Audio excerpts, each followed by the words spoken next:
कबीर साहब के जन्म को लेकर के, माता पिता को लेकर मैं तो दो टुक शब्द में लिखा। कबीर साहब नीरू नीमा के औरत संतान थे। वो पाए नहीं गए थे, आसमान से नहीं उतरे थे, सूती से नहीं पैदा हुए थे, लक्ष्मी गोदी से पैदा नहीं हुए थे, वो कन्या के हाथ के फोड़े से नहीं पैदा हुए थे, न कहीं से फेंके गए थे, पाए गए थे। कबीर नीरू नीमा औरत संतान थे। लेकिन हम सह क्यों नहीं पा रहे हैं, एक सत्य को स्वीकार क्यों नहीं पा रहे हैं? इसलिए कि हम जातवादी शिकंजे में इतने जकड़े हुए हैं, दिमाग सड़ गया है। इसलिए वैज्ञानिक चिंतन को सोचने के समय और आने सहने की शक्ति हम खो चुके हैं। जब वैज्ञानिक तर्क को हम सुनने को तैयार नहीं, इतिहास को सुनने को तैयार नहीं, इतिहास पढ़ने को तैयार नहीं, कैसे समझेंगे? इसलिए इतिहास पढ़ो। अर्चनीय वंदनीय पूजनीय संत समाज, धर्म प्रेमी सज्जनों, श्रद्धा मूर्ति देवियों, अभी हम संतों के विचार श्रवण कर रहे थे। आदरणीय संत श्री गुरुविंद साहब जी कबीर साहब पर बोल रहे थे।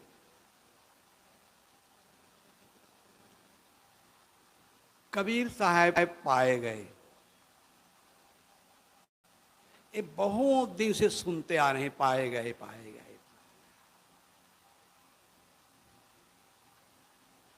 ढो रहे हैं हम लोग। अब उनकी गलती नहीं है, वो जितना परंपरा से सुने उसके अनुसार उन्होंने कहा। लेकिन पाए जाने की बात कबीर साहब के जन्म के 262 साल बाद किसी ने कहा कबीर साहब पाए गए। उनके समय के उनके समसामयिक लोगों ने, उनके गुरु भाइयों ने, किसी ने नहीं कहा कबीर साहब पाए गए। अब दादू साहब के प्रशिष्ट राघव दास ने एक भक्त मान लिखा, उसमें उन्होंने कब लिखा? 1660 ईस्वी में। कबीर साहब का जन्म हुआ 1398 ईस्वी में,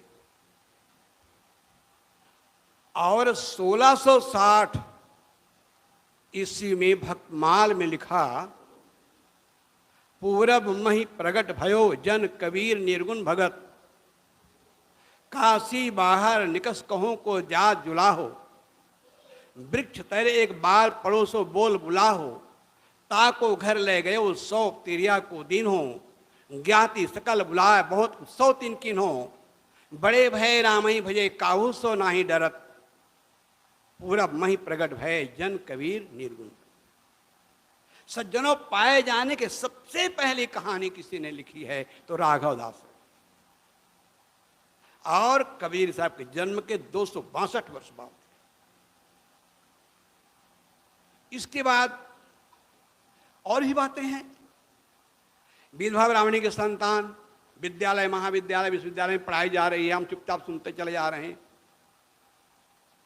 लेकिन ये विधवा ब्राह्मणी की बात कब लिखी गई? 4.25 वर्ष बाद, कबीर साहब के जन्म के 4.25 वर्ष बाद ये बात लिखी गई कि कबीर विधवा ब्राह्मणी के संतान। इसके पहले किसी ने नहीं कहा विधवा ब्राह्मणी संतान। फिर तो कबीर साहब के जन्म को लेकर भी कह रहे थे ना, कितनी किंवदंतियां गढ़ी गई हैं। 1 दर्जन से अधिक किंवदंतियां कबीर साहब के जन्म और माता पिता को लेकर गढ़ी गई। कहीं कहा एक लड़की थी, उसके हाथ में फोड़ा हो गया, फोड़ा फूटा तो उसे कबीर साहब, वो कबीर से कबीर हो गए। क्या क्या किंवदंती गढ़ी गई। इसी महाराष्ट्र के एक लेखक हैं, भक्ति विजय एक ग्रंथ है, मराठी में है, मैं तो नहीं देखा हूं, उद्धरण पाया हूं। भक्ति विजय के लेखक महिपति जी लिखते हैं, गंगा की धारा में एक सीपी में एक सीप ये गंगा के धारा में आकर वहीं काशी के पास कहीं फट गया। अब उसमें से कबीर साहब पैदा हो गए। सोचो कैसे कैसे कहानी गढ़ी गई। क्या कोई आदमी सीपी से, सुतई से, संग से पैदा हो सकता है क्या? लेकिन हमारे यहां तो ऐसे ही पढ़ाई जाती है कि गोकर्ण गाय के कान से पैदा हो गए, कोई नाक से पैदा, कोई छिकरे से पैदा हो गए, और हम चुपचाप आंख मूंद के मान लेते हैं। ऐसे वो महिदास ने लिख दिया, महिपति ने, कि कबीर साहब वो सूती से पैदा हुए क्यों? सुखदेव का अवतार थे। और एक बात और, जो कबीर जीवन भर अवतारवाद का खंडन किया, उसी कबीर साहब को अवतार बना दिया गया। सुखदेव मुनि ने सोचा कि एक बार मैं जन्म लिया तो 12 साल वो गर्भ में रहा। ये भी कितनी झूठ है, 100% झूठ। कोई बच्चा किसी मां के गर्भ में 12 साल नहीं रहता है। लेकिन हमें तो ऐसा पढ़ाया जाता है और हम आंख मूंद के मानते चला 12 साल तक सुखदेव जी मां के गर्भ में रहे। बहुत यातनाएं सही बेचारे। तो अब की बार उन्होंने सोचा कि ये ठीक नहीं, तो सूती में पैदा हो गए कबीर के रूप में। कबीर सुखदेव के अवतार थे, ध्रुव के अवतार थे, प्रहलाद के अवतार थे। जिस कबीर साहब ने कहा 10 अवतार ईश्वरी माया करता के जिन पूजा, और कहीं कबीर सुनो संतो उबजे खपे सो दूजा, उसी कबीर साहब को रामानंदियों ने अवतार बना दिया। उनका तो बिना अवतार काम चलता नहीं है। उनके 10 अवतार 24 अवतार कम पड़ गए तो रैदास को कहा यमराज के अवतार हैं। कबीर साहब को कहा कि वो सुखदेव के अवतार, ध्रुव के अवतार, प्रहलाद के अवतार है। भगवान बुद्ध तक को कहा गया वो विष्णु के 9वें अवतार है। जिस भगवान बुद्ध ने भगवान को ही नहीं माना, ईश्वर को ही नहीं माना, उनको ही लोगों ने अवतार बना दिया। यहां के लोग गजब हैं। तो ये विधवा ब्राह्मणी कहानी गढ़ी गई। बालक राम नाम के एक वैष्णव नाभादास के भक्त मार्ग पर उन्होंने टीका लिखी। टीका का नाम भक्तिधाम चित्रणी। संक्षिप्त कहानी बता दूं क्योंकि जानना भी जरूरी है। स्वामी रामानंद के सेवा में एक बनिया की स्त्री बहुत दिन से लगी थी। वो निसंतान थी, उनकी संतान नहीं थी, तो सोचती थी किसी दिन बाबा जी आशीर्वाद हमें संतान हो जाए। बहुत दिन सेवा करती आ रही थी। एक दिन स्वामी जी ने कहा कि कल तुम सुबह ब्रह्म मुहूर्त में आना, मैं वरदान दूंगा। अब वो बनिया की स्त्री सोची इतने दिन से सेवा कर आज तक वरदान नहीं दिएगा, अब का वरदान देंगे। पड़ोस में उनके विधवा ब्राह्मणी रहती थी, उनको सीधा लेके भेज दी। अब जब विधवा ब्राह्मणी सीधा लेके जब पहुंची, स्वामी रामानंद दूर से कहा पुत्रवती भव। वो विधवा कहती है महाराज आप आशीर्वाद दे रहे हैं कि श्राप दे रहे हैं, मुझे संतान होंगे, लोग क्या कहेंगे। स्वामी रामानंद ने कहा मेरा तो वरदान ऐसा है, राम बाण के समान अमोघ है, वो मिथ्या जा नहीं सकता, लेकिन इतने में संतोष करो, तुम्हें जो पुत्र होगा बड़ा महान होगा, बड़ा भक्त होगा, विश्वविख्यात होगा। कहा जाता है कि वो गर्भवती हुई और लोकलाज के कारणों जाकर के खंदक में पैदा हुई। बच्चा जो है तो खंदक में डाले। वहां लहार तारा भी उल्लेख नहीं है। जिस लहार तारा की बड़ी चर्चा है, वो लहार तारा की चर्चा आप लोग बताऊं मैं, ना तो निर्भय ज्ञान में है, ना अनुराग सागर में है, और बहुत सारे ग्रंथों में नहीं है।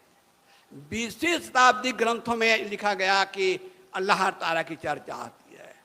इस विषय पर विस्तार से जानना चाहते हैं तो मेरी पुस्तक पढ़िए, कबीर एक खोज, जन्म और माता पिता। शायद ज़्यादा कापी नहीं होगी, शायद 1-2 कापी पढ़ी हो, क्योंकि ज़्यादा कापी लेके आया भी नहीं था। तो आप बुक स्टॉल में देख सकते हैं, कबीर एक खोज, जन्म और माता पिता। मैंने अध्ययन किया सज्जनों, मैंने ये नहीं फलाना लिख दिया मैं भी लिख दूं। फलाना ने कहा तो मैंने उसके पीछे चल दूं, मेरा ये स्वभाव नहीं। मैं स्वयं अध्ययन करता हूं, खोज करता हूं, और खोज करने के बाद लिखता हूं, और जो भी लिखता हूं ऑथेंटिक लिखता हूं, प्रमाण सहित लिखता हूं। प्रमाण दिया हमने कबीर और रामानंद में, मैंने 35 प्रमाण दिया है। कितने? एक दो नहीं, 35 प्रमाण। 18 प्रमाण कबीर साहब के द्वारा और 17 प्रमाण उनके समसामयिक गुरु भाइयों के, इतिहासकारों के और लोग। 35 प्रमाण मैंने दिया है। तो इस प्रकार कबीर साहब के जन्मों को लेकर के, उनके माता पिता को लेकर के, और कबीर पंथ में ये जो बहुत जो चर्चा है, कबीर पंथ के बहुसंख्यक लोग जो मानते हैं वो अलग है। वो क्या मानते हैं? वो तो ये मानते हैं उतर आसमान से एक नूर का गोला कमल दल पर, और वो आकर बन गया बालक। बहाना हो तो ऐसा हो, धन्य कबीर को जलवा दिखाना हो तो कबीर साहब जलवा दिखाने आए थे, लीला करने आए। सारे लीला का जो धराशाही करते हैं कबीर साहब, उनको ही कहते हैं कबीर साहब लीला करने आए थे। राम के लीला, कृष्ण की लीला, शिव के, ब्रह्मा विष्णु के सारी लीला जो धराशाही कर देता है, उसी महापुरुष को कई पंथियों ने कहा वो तो जलवा दिखाने आए थे, लीला करने आए थे। और लीला ये थी कि कमल के फूल पर सत्पुरुष का तेज ज्योति रूप में उतरा और वो बालक बन गया। नीरू निमा आया, उठा के ले गए। मेरा प्रश्न ये है, मैं आंख मूंद के मारने वाला नहीं, मैं सच्चे पथ का राय हूं, कर सकता दिन को रात नहीं, और ईमान बेच दूं टुकड़ों में, या मेरी बस की बात नहीं। ये नहीं कि भीड़ मार में भी भीड़ के साथ चल दूं, ये मेरा स्वभाव नहीं। आप कल्पना कीजिए, सोचिए जरा, कितने बड़े कमल के फूल देखे होंगे, 50 ग्राम, 100 ग्राम, अरे जान लो 200 ग्राम कभी हमने देखा नहीं है। हमने तो 100 ग्राम कभी नहीं देखा है। मान लो 200 ग्राम कभी कमल का फूल तालाब में, पानी में जो खिला है, अब बच्चा पैदा होता है कितना वजन होता है, ये माताओं ज्यादा अनुभव है। कम से 2.5-3 किलो, 3.5 किलो तक वजन का बच्चा होता है। अब उतने वजन पानी में जो कमल है उस पर रख दिया जाए तो डूबेगा कि बचेगा? जरा सोचो, कल्पना करो, विचार करो। मेरी बात मान मत लो, मैं कहता हूं अपने विवेक का प्रयोग करो, जांचो, परखो। कबीर साहब ने परख कर मानने की राय दी है, तो परखो इसको। तो ये बात भी झूठी है। कबीर साहब ने अपने आप को मानव कहा। बीजक कबीर पंथ का आर्ष ग्रंथ, हमारे पूरा कबीर पंथ, ऑल वर्ल्ड कबीर पंथ बीजक को प्रमाणिक कबीर साहब का साहित्य मानता है। वो बीजक के पहली रामायणी आप देखिए, साहब क्या कह रहे हैं, तहिया हम तुम एक लोहू, अब एक प्राण व्यापय मोहू, एक जनी जना संसारा, कौन ज्ञान से भयो निनारा। माता के घर में हम तुम सारे संसार के लोग एक ही प्रकार के माता पिता द्वारा पैदा किए गए हैं। एक है त्वचा, हाड़, मलमूत्रा, एक रुधिर, एक गुदा, एक बूंद से सृष्टि रची है, को ब्राह्मण को शूद्रा। इस प्रकार चैलेंज करने वाले कबीर, जिन्होंने कहा मानुष तेरा गुण बड़ा। मनुष्य बड़ा होता है, काहे से बड़ा होता है? किसी कुल से नहीं, किसी गोत्र से नहीं, किसी वर्ण से नहीं, किसी जात में जन्म लेने के कारण से नहीं। वेदव्यास जी कहां पैदा हुए? जातो व्यासस्त कैवर्त्या, कैवर्त्या मछुआरिन से व्यास पैदा होते हैं। वो कोई पांडे तिवारी शुक्ल के यहाँ, गरग गौतम के यहाँ पैदा नहीं हुए थे, मछुआरिन के लड़के थे। लेकिन वेदव्यास जैसा पंडित भारतवर्ष में आज तक कोई पैदा नहीं हुआ। आप कहेंगे ठीक है, वेदव्यास मछुआरिन के लड़के थे, बाप जरूर जो ब्राह्मण रहा होगा। उसके बाप के बारे में सुन लो, सब आगस्य पराशरा। संस्कृत भाषा में स्व कहते हैं कुत्ता को। कुत्ता को पकाकर खाने वाली कोई भंगिन थी, उनसे पराशर पैदा। ये बहुत लंबी चली जाएगी, इसलिए यहीं पर विराम देता हूं। आदमी अपने गुण और कर्मों से महान होता है, किसी जात में पैदा होने का कारण महान नहीं होता है। इसलिए कबीर साहब के जन्म को लेकर के, माता पिता को लेकर, मैं तो दो टुक शब्द में लिखा। कबीर साहब नीरू नीमा के औरत संतान थे। वो पाए नहीं गए थे, आसमान से नहीं उतरे थे, सूती से नहीं पैदा हुए थे, लक्ष्मी गोदी से पैदा नहीं हुए थे, वो कन्या के हाथ के फोड़े से नहीं पैदा हुए थे, न कहीं से फेंके गए थे, पाए गए थे। कबीर नीरू नीमा औरत संतान थे। लेकिन हम सह क्यों नहीं पा रहे हैं, सत्य को स्वीकार क्यों नहीं पा रहे हैं? इसलिए कि हम जातिवादी शिकंजे में इतने जकड़े हुए हैं, दिमाग सड़ गया है। इसलिए वैज्ञानिक चिंतन को सोचने के समय और आने सहने की शक्ति हम खो चुके हैं।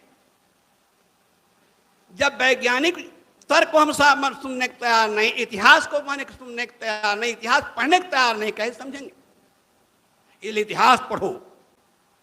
एक बात के लिए, केवल एक बात के लिए कि ये 50 कहानी जो गढ़ी गई है, केवल एक बात के लिए कि कबीर कोरी जुलाहा ना होने पाए। कोरी जुलाहा में छोटे जात।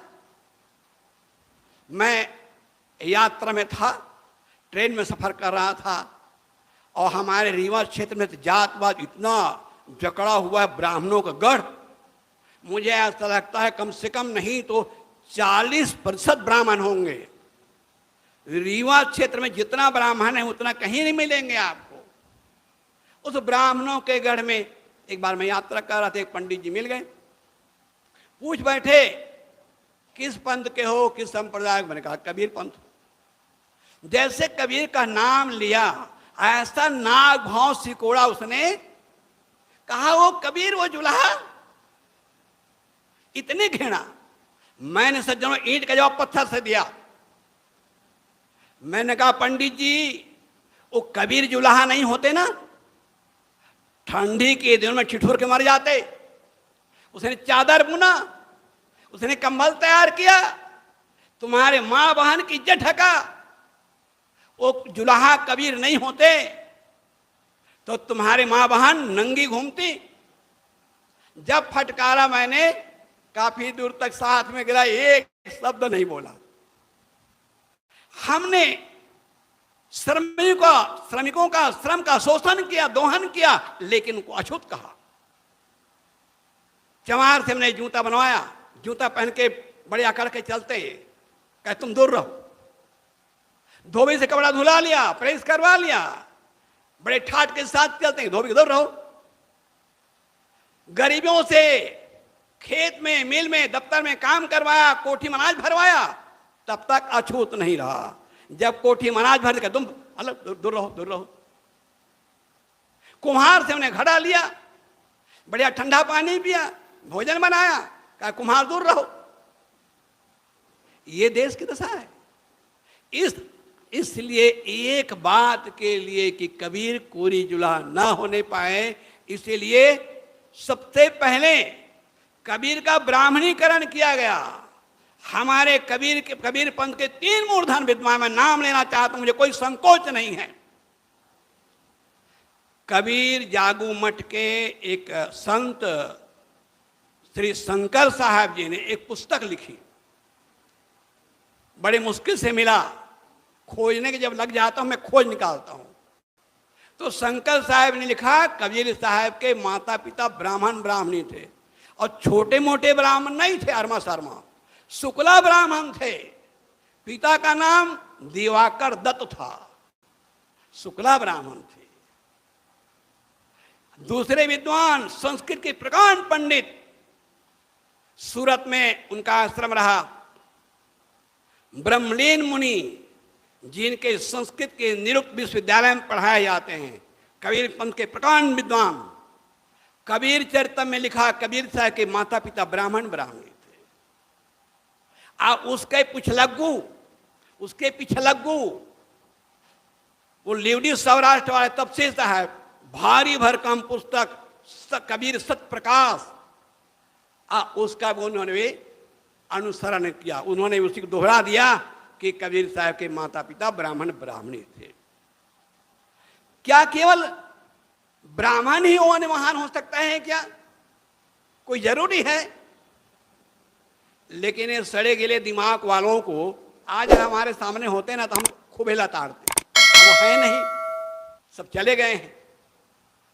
लेकिन आज भी उनकी पुस्तकें हैं, मुझे कहना पड़ता है ये ब्राह्मणवादी लेखकों ने कबीर साहब को ब्राह्मण ब्राह्मणी की संतान का, जिस कबीर ने ये कहा जो तू ब्राह्मण ब्राह्मणी को जाया और राह दे काहे आया, तू ब्राह्मण में काशी के जुड़ा बूझो मोर ज्ञाना, तू ब्राह्मण में काशी के जुड़ा मेरे ज्ञान को बूझ गुरु बनिया चेला। इस प्रकार चैलेंज करने वाले कबीर साहब को कहा गया वो ब्राह्मण ब्राह्मणी के संतान थी।